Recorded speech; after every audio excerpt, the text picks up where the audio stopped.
Hello भक्तों, राधे राधे, हर हर महादेव। तो कैसे हैं आप सब? आई होप आप सब अच्छे होंगे। महादेव की कृपा आप सब पर बनी रहे। तो फ्रेंड, आज हम सुनेंगे एक ऐसी कथा। कहते हैं कथा का सीधा भोजन से ही संबंध होता है। जैसा हम भोजन खाएंगे वैसी हमारी बुद्धि हो जाती है। तो गुरु जी ने बताया कि हमें किस प्रकार का भोजन करना चाहिए। सुबह किस प्रकार का भोजन करना चाहिए, दोपहर में किस प्रकार का करना चाहिए, और रात में सोते समय किस प्रकार का भोजन करना चाहिए, जिससे हमारी बुद्धि और अच्छी रहे, जिससे हम भगवान की पूजा में हमारा मन लगा रहा है। तो चलिए जानते हैं गुरु जी के द्वारा। तो वीडियो पूरा अवश्य देखें। राधे राधे, हर हर महादेव। और जिनका हाथ का भोजन करते उनसे भी आपके स्वभाव पर असर रहती है? जहां तहां जिनके हाथों से खा लेते और ध्यान करने जा रहे हैं, कैसे ध्यान लगेगा आपको? कैसे मन आपका शांत होगा? बाजार में खड़े खड़े हम खा लेते हैं, क्योंकि भोजन वही हमारा जीवन है। आप कोई भोजन नहीं कर रहे, आप जीवन निर्माण कर रहे, इनमें हमारा जीवन है। इसलिए मेरी साधना परंपरा में पहला संयम आहार का है, भोजन। और हम लोग कहां खा रहे, कैसे खा रहे, पता नहीं। उसका हाथ कैसा है, उसका विचार कैसा है, सब कुछ भोजन में। पूरा भोजन विज्ञान है मेरे शास्त्रों में। इसलिए मेरे आचार्य लोग करपाटी स्वयं बनाते हैं। और हमारे ब्रह्मलीन डोंगरे जी बाबा कहते थे कि आप भोजन करना, आपने अपने हाथों से भोजन बनाया है, और किसी ने इस भोजन पर दृष्टि कर ली तो दृष्टि दोष वाला भोजन, ये भोजन नहीं करना चाहिए। जिन भोजन पर कोई और व्यक्ति दृष्टि करता है वो भोजन हम नहीं करते। और वहां तक उन्होंने कहा कि भोजन पर कोई मरघा दृष्टि करे, कोई कुत्ता दृष्टि करे तो भोजन नहीं करे। कुत्ते का विरोध नहीं में, लेकिन सबकी एक ऊर्जा होती है। मयूर की ऊर्जा अलग है, और कबूतर की ऊर्जा अलग, पक्षियों की, और जंगल में रहने वाले प्राणियों की ऊर्जा अलग अलग होती है। हमारी सबकी ऊर्जा अलग अलग होती है। तो कभी कभी हमें सोच होती है कि जिन भोजन पर कुत्ता दृष्टि करे भोजन नहीं कर, जिन भोजन पर मरघा दृष्टि करे इस भोजन नहीं कर सकते। जो मरघा खा जाता है उसकी मानसिक हालत कितनी गंदी होती है। इसलिए वर्तमान युग में कुछ भी ना हो सके हमारे से, कम से कम पवित्र भोजन करने का आदत है। अरे पवित्र भोजन भी नहीं, शुद्ध शाकाहारी बनने का प्रयास करें। ऐसी कोई मेडिकल की दवा भी नहीं लेनी चाहिए जिन दवा में गंदवाड़ हो। इनमें लिखा रहता है सब कुछ। डॉक्टर को भी कहिए कि ऐसी मुझे मेडिसिन दीजिए कि जिनमें कोई गंदी बात ना हो, कोई गंदवाड़ ना हो, उनको भी लेने में ध्यान रखिए। लेकिन जो मनुष्य अपने भोजन को औषधि बना लेता है उनको और दवा लेने की जरूरत भी नहीं रहती। आपका भोजन वही आपका औषधि है, वही आपके लिए जड़ी बूटी है। लेकिन ये सब कुछ हम लोगों को पता नहीं है, किस ऋतु में क्या खाना चाहिए, सुबह में हमारा भोजन कैसा होना चाहिए, दोपहर का हमारा भोजन कैसा होना चाहिए, रात का हमारा भोजन, शाम का हमारा भोजन कैसा होना चाहिए। लोगों पर दया आ रही है, 10 साढ़े 10 बजे पिज्जा खा रहा है। उसके लिए पूरी हॉस्पिटल के डॉक्टर मेरे तैयार हैं।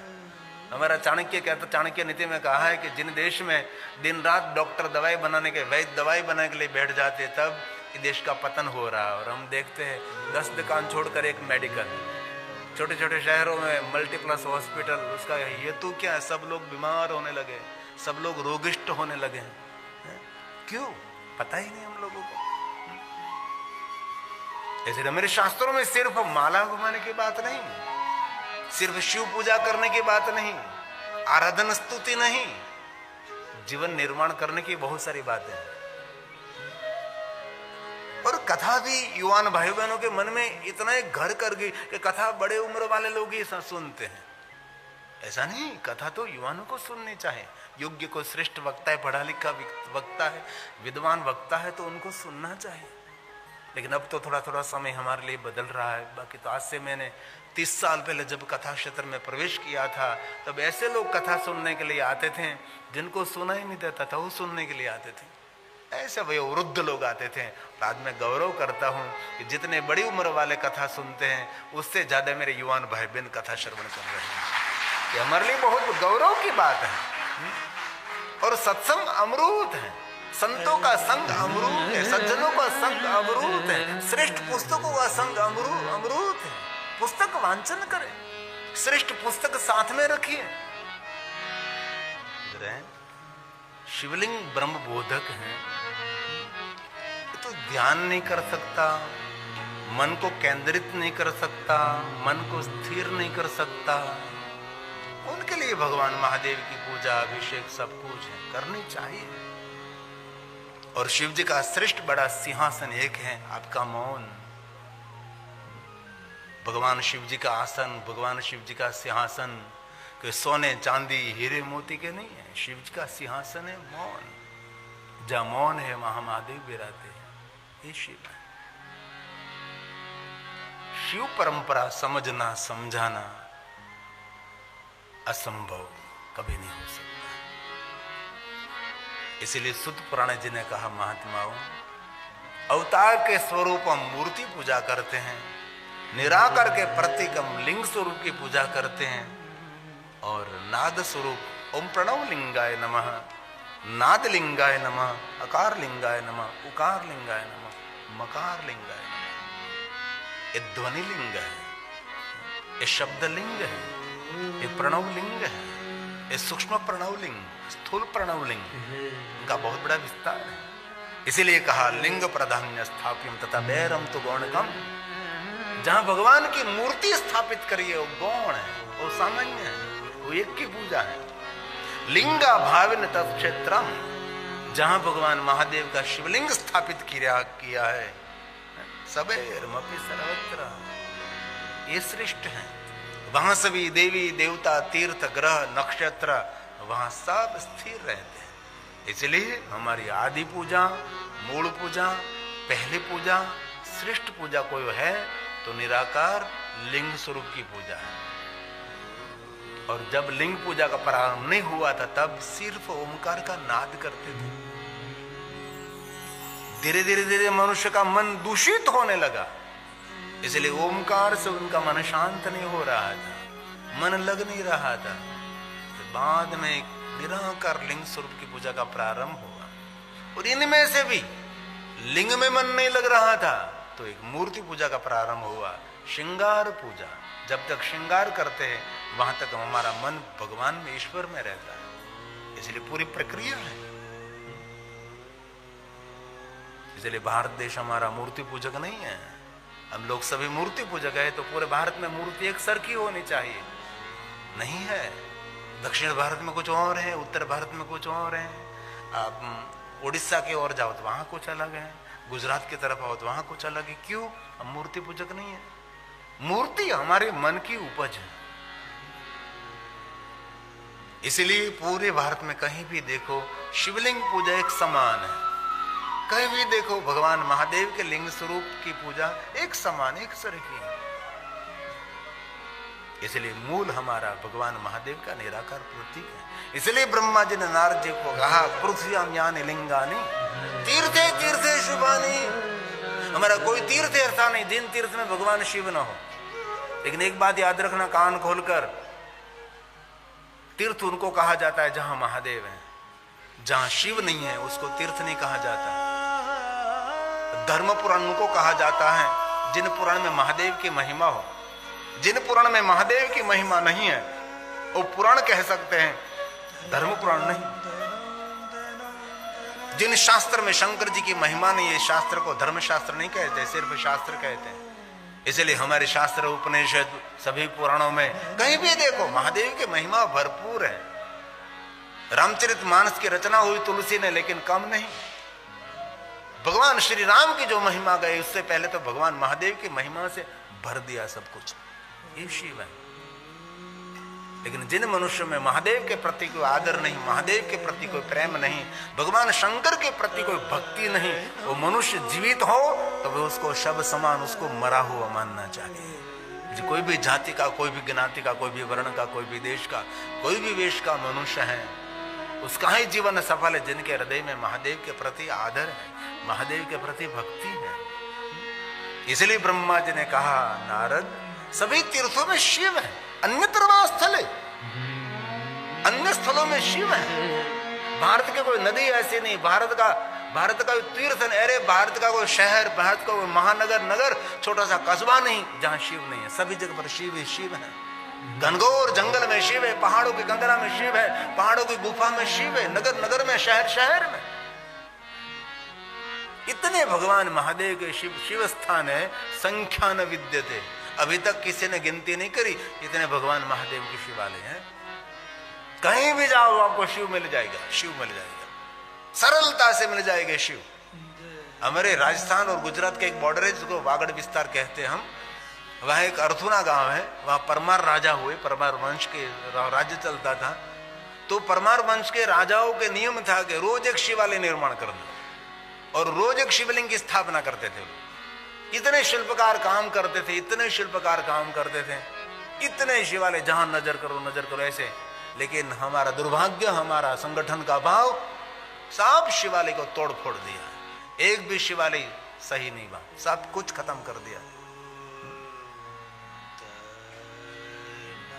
इतने शिवालय, इतने अर्थुना गांव, मूल नाम अमरापुर नगरी का, एक भी मूर्ति उसको सही नहीं रहने, सब कुछ विकृत कर दिया उस लोगों ने। लेकिन ये राजा दीर्घ दृष्टि वाला था, ऐसे शिवालय निर्माण किया, गर्भगृह भूगर्भ में बना, भूगर्भ में बनाया, और ये भूगर्भ पूरा जल से भरा रहता है, इसलिए अंदर कोई जा नहीं सकता, इसलिए शिवलिंग तोड़ नहीं सकता। डुबकी मारकर कैसे अंदर जावे, कैसे अंदर तोड़े, इसलिए ऐसे सभी शिवालय वहां जीवंत है, बाकी सब कुछ तोड़ दिया। और आपका उत्तर भारत तो बिल्कुल डिस्टर्ब हुआ प्रांत है, यहां तो सही बात की किसी को पता ही नहीं, क्या शिव परंपरा है, कुछ भी नहीं। क्योंकि 700 साल आप लोगों ने गुलामी की, 700 साल यहां मोगलों का साम्राज्य रहा है, 10 पीढ़ी आपकी बीत गई, पता है आपको। तक्षशिला जलाई गई थी, 6 महीने तक तक्षशिला पाठशाला की पुस्तक जली थी। कभी अवसर में तो चाणक्य नीति का जीवन चरित्र पढ़ लीजिए, उसने आंखों देखा सब कुछ कहा।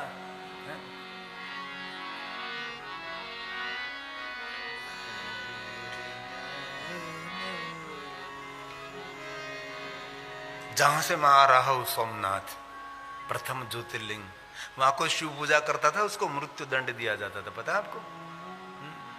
वहां कोई शिव पूजा नहीं कर सकते थे, वहां मृत्यु दंड मिलता था शिव पूजा करने से।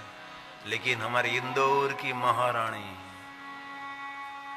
महान शिव भक्त अहल्याबाई, वो जहां जाती थी वहां शिवलिंग हाथ में लेकर जाती थी। वो सोमनाथ में आई तो देखा सब कुछ छिन्न भिन्न, बड़े लश्कर के साथ आई थी, और गैर हिंदुओं का राज्य चलता। प्रकार किया, किसी की मजाल है अहल्याबाई के सामने कोई देख सकते हैं। और ये महारानी अहल्याबाई ने प्रभास तीर्थ सोमनाथ में शिव पूजा का प्रारंभ कराया। ये वीरांगना, ये अहल्याबाई, इंदौर की महारानी, जिसने महेश्वर की स्थापना की नर्मदा का तट पर, ऐसी वीरांगना को याद करें। परम पुनीता शील सुनीता, महिलाओं को पहले वीरता कर देने वाली है तो महारानी अहल्याबाई है। पूरा लश्कर तैयार कर दिया बहनों का, झुंड लेकर जाती थी बड़ा महिलाओं का, एक एक वीरांगना को तैयार किया। आज महिला वुमेन डे है ना आज, इसीलिए आप घर में सब्जी काटने के लिए चप्पू रखते हैं तो एक तलवार भी रखते जाओ।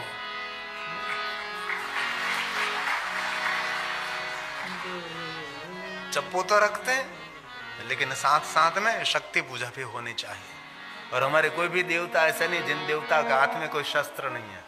हनुमान तो गदा रखता है, राम तो धनुष बाण रखते हैं, कोई न कोई कहीं न कहीं देखो सभी देवताओं को देख। गणेश हमारा दंड रखता है,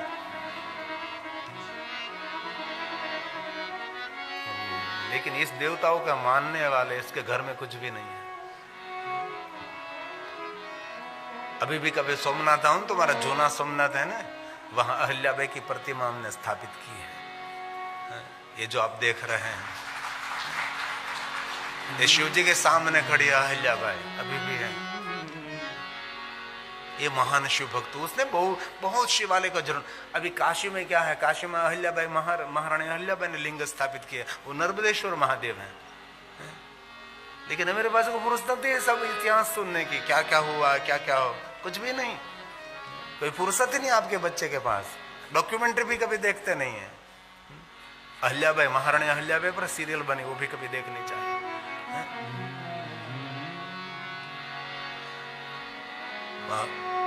महिला दिन, वुमन डे, माथे ओढ़ना भी सीखो और कभी पगड़ी बांधना भी सीखो।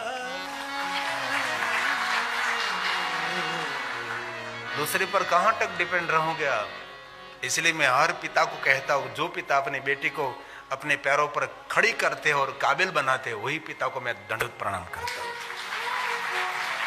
जो बाप अपनी बेटी को अपने पैरों पर खड़ी करने की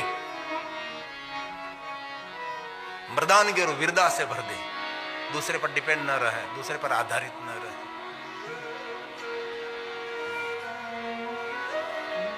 एक शक्ति के बिना तो शिव भी अधूरे हैं, इसलिए नारी के बिना तो कुछ भी नहीं हो सकता। नारी शक्ति नहीं है, नारी महाशक्ति है। ये अहिल्याबाई ने क्रांति की थी और सभी तीर्थों में अहिल्याबाई का कोई ना कोई योगदान है। ये महारानी अहिल्याबाई है। परम पुनीता शील सुनीता, दुर्गा थी माँ काली थी। खूब लड़ी थी महाअहिल्याबाई, वीरांगना अहिल्याबाई, परम शिव भक्त अहिल्याबाई। प्रजा की देवी रानी भारत की, वही मालवा वाली थी। जनमाता थी, पुण्य श्लोक थी, हृदय विदारक व्यथा झेल कर बनी अहल्या मर्दानी थी। बनी अहल्या मर्दानी थी। शिव के दीप जलाए जा रही, शिव के गीत वो गा रही। आज भी जीवंत वो संसार है। माँ अहिल्या देवी को प्रणाम है। माँ अहिल्या देवी को प्रणाम है। बीच में समय ऐसा बीत गया हमारा, मैं किसी को दोष नहीं देता, लेकिन वक्ताओं ने गोपी भाव प्रकट कर दिया पूरा, सब में गोपी भाव प्रकट कर दिया। इसलिए हमारे पुरुषों में मूछ नहीं दिखा देती थी, दाढ़ी नहीं दिखाई देती थी, सब गोपी भाव प्रकट हो गया। कृष्ण को पाने के लिए गोपी बनना पड़ेगा, सब गोपी बन गई। देखो जरा 25 साल 30 साल पहले कोई युवक की मूछ नहीं थी, कोई युवक की दाढ़ी नहीं थी। आज देखो मेरे युवान भाइयों बहनों को, युवान भाइयों को देखो आज, ये मेरे अभिषेक को देखे। और आज का युवा धन शिव के पीछे पड़ा है। आज का युवा धन महादेव की ओर भाग रहा है। अब कभी तुंगनाथ जाओ तो वह युवान भाई बहन मिलेंगे, और आप कभी बद्रीनाथ, आप कभी केदारेश्वर जाओ तो बहुत बड़े उम्र वाले कम लोग मिलेंगे, ज्यादा युवान भाई बहन मिलेंगे। आज को युवान के अंग पर देखो तो टैटू मेरा महादेव का होता है, शंकर जी का होता है, क्योंकि वीरता की आवश्यकता है। चाणक्य ने इनके सूत्र में कहा कि आप वीर नहीं है तो भी वीर जैसे आप दिखाई देना चाहो। चाणक्य की सूत्र चार युग में सार्थक है। आप वीर नहीं है, आप में वीरता भी नहीं है, तो भी आपका बाह्य जो दिखाव है ऐसा वीर जैसा होना चाहिए। ये बात है।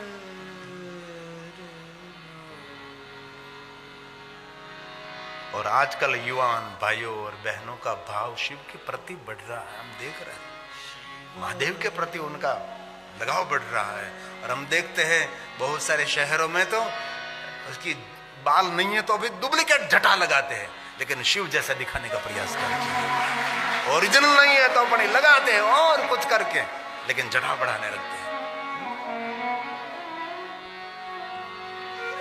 इसलिए शिव हमारे जीवन का मूल है, शिव हमारे जीवन का आधार है।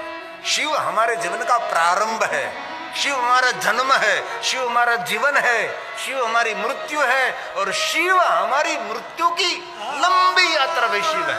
सब कुछ शिव है। इसीलिए जिनके पास शिव नहीं है उनके पास कुछ भी नहीं है, और जिनके पास कुछ भी नहीं, जिनके पास शिव है उनके पास सारी दुनिया की समृद्धि वैभव। शिव स्वर्ग शिव मोक्ष शिव परम साध्य है।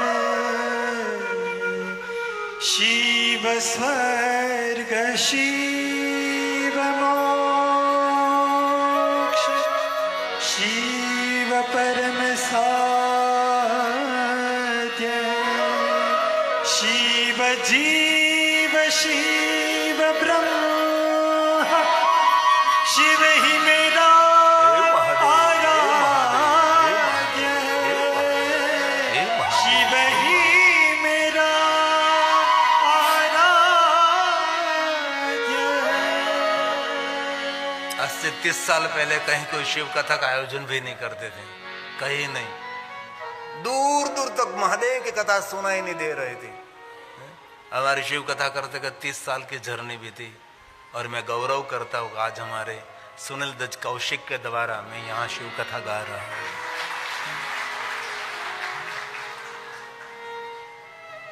ये महादेव की कथा का आयोजन किया उसने।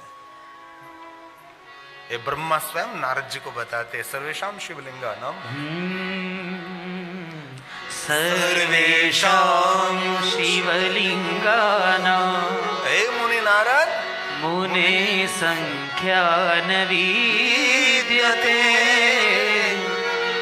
सर्वलिंगामय भूमि सर्वलिंगामय जगतः सर्वलिंगामय। एक शिवलिंग की पूजा करो, सबकी पूजा इसमें अलग अलग अलग अलग अलग कोई भी देवी देवताओं की पूजा आपसे न हो सके। एक शिवलिंग का अर्चन पूजन कर लिया, इसमें सबकी पूजा होगी। और दूसरी बात, जिन्होंने एक ओम नमः शिवाय मंत्र का जाप कर लिया, दुनिया के सभी मंत्रों का जाप ओम नमः शिवाय मंत्र में है। अलग अलग अलग अलग कोई भी मंत्र का जाप ना करो। और मनुष्य मात्र ओम नमः शिवाय मंत्र का जाप कर सकते हैं। जपे पंचाक्षरम सर्व सिद्धि लवे नरः। भगवान विष्णु जी ने नारद जी को पहले बताया, सर्व श्रुति श्रुतम मंत्र जप क्षरक्षरम। नारद जी ओम को जोड़कर ओम नमः शिवाय मंत्र का जाप करिए। ओम नमः शिवाय, ओम नमः शिवाय, ये मूल मंत्र है, मूल आधार। ओमकार थी निराकार ब्रह्म, नाद स्वरूप भगवान शिव, शब्द स्वरूप भगवान शिव, अक्षर स्वरूप भगवान शिव। नमस्कार करता हूं शिव और शिवाय, पूरे ब्रह्मांड का कल्याण करो, पूरे विश्व का कल्याण करो, अनंत कोटि ब्रह्मांड का कल्याण करो। ऐसा भाव ओम नमः शिवाय मंत्र में छुपा है। इसलिए बहुत सारे लोगों को एक मन में भाव रहता है कि हम नहीं करते। जरूर नियम बताया है, सिर्फ ब्राह्मण ओम नमः शिवाय मंत्र का जाप कर सकता है। हम लोग क्या करेंगे? ओम शिवाय नमः, ओम शिवाय नमः। नारी शरीर क्या करेगी? श्री शिवाय नमः, श्री शिवाय नमः।